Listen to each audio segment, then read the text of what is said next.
ఆదివారం జరిగిన double header మ్యాచ్లో ఐపీఎల్ 2026 ప్లేఆఫ్స్ లెక్కలు మొత్తం మార్చేశాయి మామ. హైదరాబాద్తో కేకేఆర్ గెలుపు, పంజాబ్తో గుజరాత్ గెలుపు ఈ టోర్నీకి సరికొత్త ఊపిరినిచ్చాయి. కేకేఆర్తో హైదరాబాద్ గెలిచి ఉంటే 14 పాయింట్లతో టాప్ 1లో ఉండేది. గుజరాత్తో పంజాబ్ గెలిచి ఉంటే 15 పాయింట్లతో టాప్ 1లో ప్లేస్ను అలాగే ఉంచుకొని క్వాలిఫై అయ్యేది. హైదరాబాద్, పంజాబ్ ఓడిపోవడంతో ఈ ప్లేఆఫ్స్ ఇంత రసవత్తంగా మారింది. గుజరాత్ ఈ గెలుపుతో టాప్ 4కి ప్రమాదకరంగా మారింది.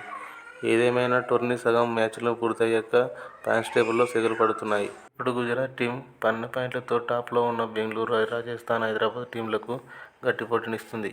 ఇక కేకేఆర్ విషయానికి వస్తే ఈ మ్యాచ్లో ఓడి ఉంటే ప్లేఆఫ్స్ రేస్ నుంచి అవుట్ అయ్యేది ఇంటిదారి పట్టేది. పంజాబ్, బెంగళూరు, హైదరాబాద్, రాజస్థాన్ ఈ టీమ్స్ సునాయాసంగా ప్లేఆఫ్స్ వెళ్తాయని అందరూ అనుకున్నారు. కానీ ఇప్పుడు ఆ పరిస్థితి కనిపించడం లేదు. ప్రస్తుత పరిస్థితుల్లో ఏ జట్టుకు ప్లేఆఫ్స్ అవకాశాలు ఎక్కువ ఉన్నాయని చర్చ సాగుతుంది. ముందుగా ముంబై, లక్నో విషయానికి వస్తే ఈ రెండు టీమ్స్కి ప్లేఆఫ్స్ దారులు దాదాపు మూసుకుపోయినట్టే. మిగిలిన అన్ని మ్యాచ్లు గెలిచినా వాళ్ళు టాప్ 4కి వెళ్లే పరిస్థితి కనిపించడం లేదు. ఇక మిగిలిన 8 టీంలలో ప్లేఆఫ్ ఛాన్సెస్ చాలా తక్కువ ఉన్న టీం కేకేఆర్. ఈ టీం అటు బౌలింగ్లోనూ ఇటు బ్యాటింగ్లోనూ సరిగా పర్ఫార్మెన్స్ చేయడం లేదు.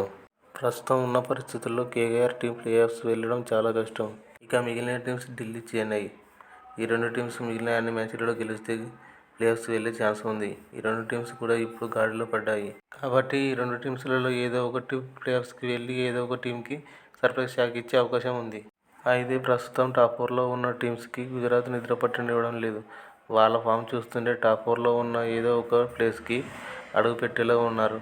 టాప్ 4లో ఉన్న టీమ్స్కి ఢిల్లీ, సీఎస్కే గట్టి పోటీ ఇవ్వడానికి రెడీగా ఉన్నా కూడా గుజరాత్ మాత్రం రేసులో ముందులో ఉంది. మీరు టాప్ 4కి ఏ టీమ్స్ వెళ్తాయనుకుంటున్నారో కామెంట్ చేయండి.